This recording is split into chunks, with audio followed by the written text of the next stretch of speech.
Hello everyone and welcome to my channel. My name is Brian if you happen to be new around here, but if you're a returning subscriber, welcome back and thanks so much for coming back to check out this video.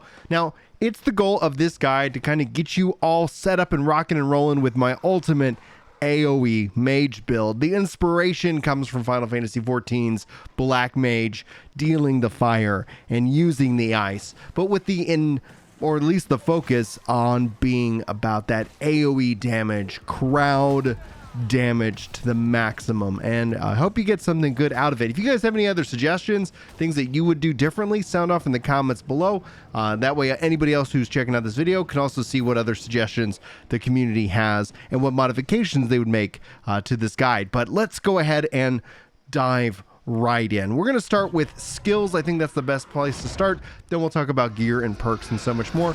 We're going to start with Fire Staff. This is the weapon of Season 1. This is where they've been putting a ton of focus into it. Now, if we focus on the skills themselves, I use a little bit of Fire Mage and a little bit of Pyromancer, and you can also make any adjustments that you want to this, but I'll talk about how I've got these skills also placed because mentally I'm thinking about it with the Ice Gauntlet. But let's go ahead and start here. I am using Pillar of Fire and I have one enhancement, Strike the Match. This has Pillar of Fire deals 5% more damage for each stack of Smolder on the target.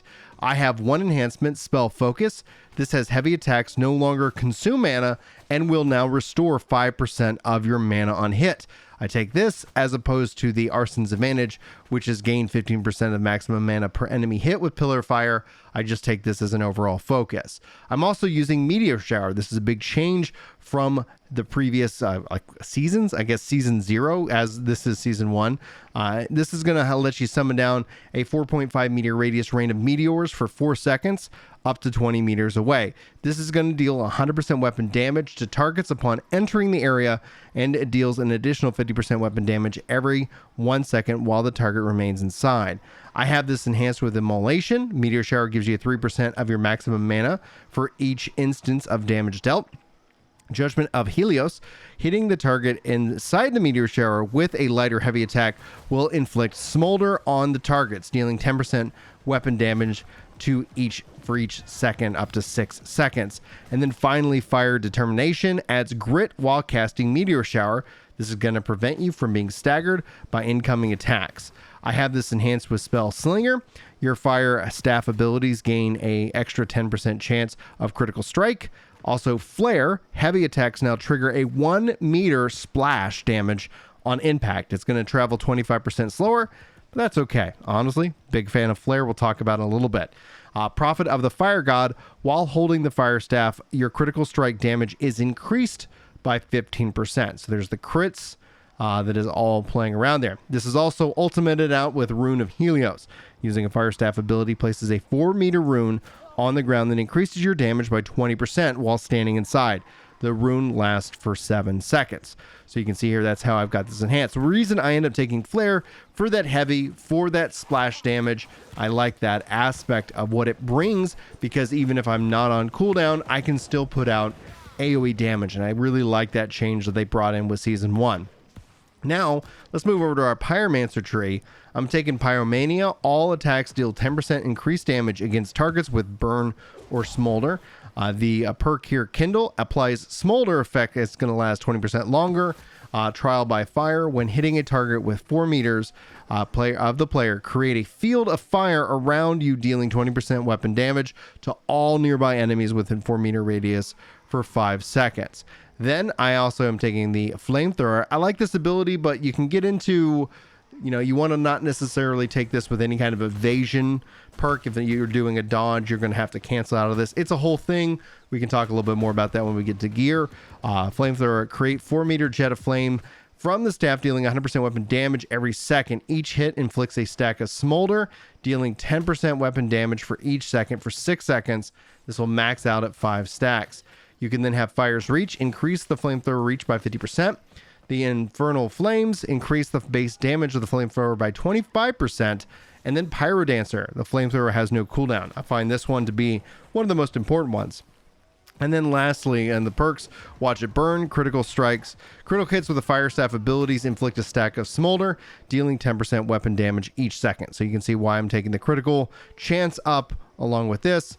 You can see here trial by fire. I think we cover this hitting a target 4 meters. Yeah, that puts that ring around you. Now, one of the things I would enjoy as backdraft, and you can choose to take a couple perks off of this and switch over to backdraft. This would get hitting a target which has inflicted with 5 stacks of smolder with the heavy attack will consume all the stacks on the target, and upon consumption, an explosion will be triggered, dealing 100% of weapon damage to all targets within the 2 meter radius of the target. So I actually really like this as well. I'm going to let you guys make that decision for what works best for you. But for just getting started, getting you rock and rolling, this is a really strong setup. But it's not done. Let's shift over into our beautiful, beautiful Ice Gauntlet.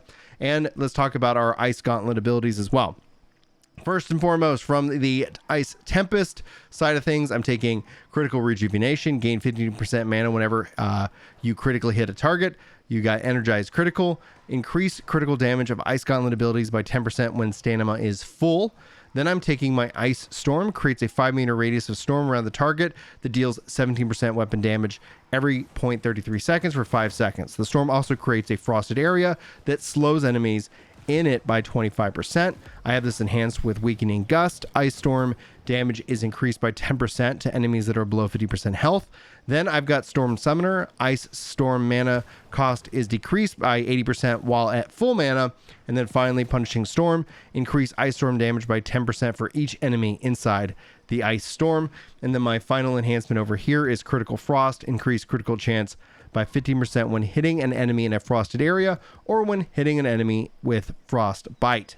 On the builder side of things, rocking my Ice Pylon. This is going to give my Ice Pylon the ability to fire projectiles at enemies within 20 meters. Projectiles deal 75%, don't know why I struggled on that one, weapon damage if they hit. Ice Pylon health will be 20% of players' max health, and the Pylon creates a 1 meter radius for the frosted area around itself, and it's going to last for 15 seconds unless it is destroyed.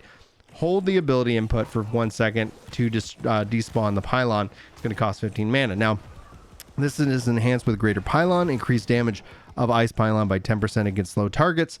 Furthermore, Pylon regen. Ice Pylon regenerates to full health 5 seconds after last damage taken. Pylon dodge. Dodging increases Ice Pylon rate for fire for 3 seconds. Pylon's refresh. A successful hit from Ice Pylon extends its lifetime by 1 second. And then the ultimate Frost doubles Ice Pylon's health and extends Ice Pylon's frosted area radius to 5 meters. Standing in the frosted area doubles Quick Frost and Empowering Frost bonuses. This also brings on Ice Shower. Summon an Ice Shower that creates a frosted area approximately 1 meter by 5 meters. It's going to last for 4 seconds. Enemies that enter the Ice Shower will be stricken with a powerful Frostbite. Frostbite roots for 1 second, slows movement speed by 50%, and will remain on target for 3 seconds after exiting the Ice Shower. So that's also enhanced with Enduring Shower, increase Ice Shower duration to 7 seconds.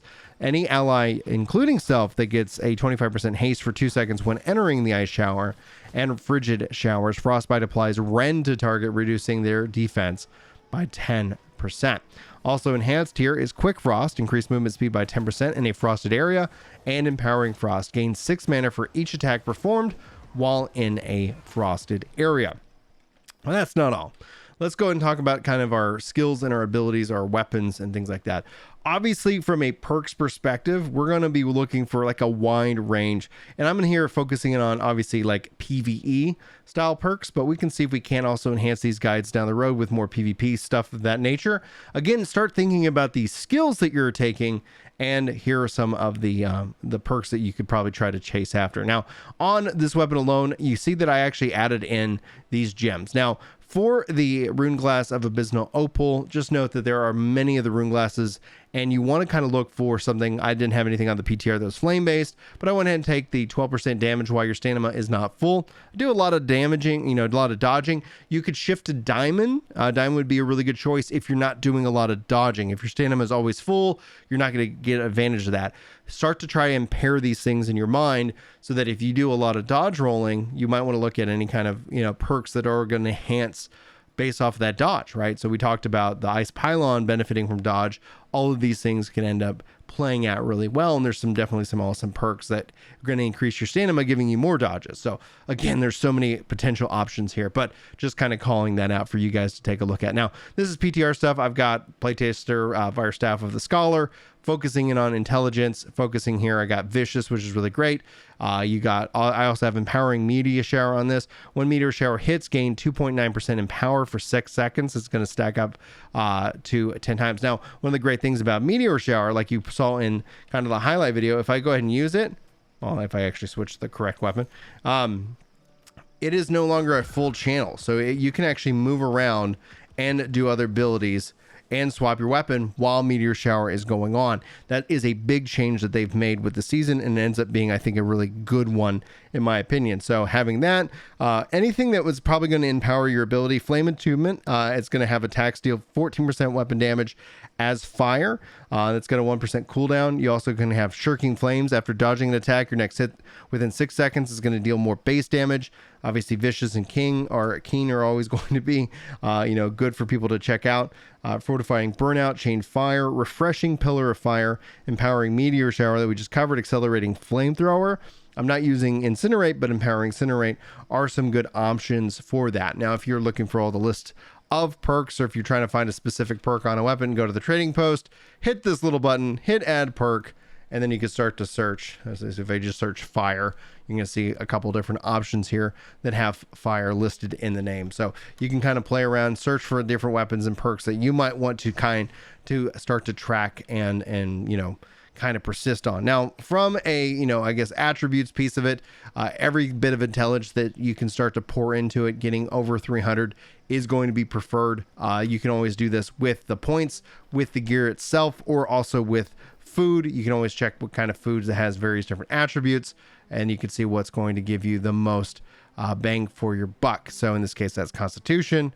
This is going to be Strength, and this is Dexterity. Now, as a part of your build, you can actually go into your new gear sets, and you can actually equip your specific food that you want to have with your specific gear set. So if you're rocking, in this case, what I call it the Black Mage, that's going to be this, and that's going to give you the ability to have things that are going to enhance all of that for you. So again, if I go ahead and eat that food now and pull up my skills and my attributes, you can see how I'm now pushing easily over 300 and getting that full bonus with that. So hopefully that helps give you guys some insight into it. Happy hunting. Good luck with all of that you seek out. If you have any questions about how I've got this set up and configured, let me know in the comments below. I hope you got something good out of this video, and I look forward to hearing about all of your adventures in the world of New World. If you guys need anything, feel free to ask. Hit us up on Discord, where we like to hang out, play, talk the game, and have various different community-driven events. But I'm going to wrap it up there and stop rambling. Thank you guys so much for your time. Hopefully you enjoyed. Hopefully I'll see you in the next video. But until then, take care.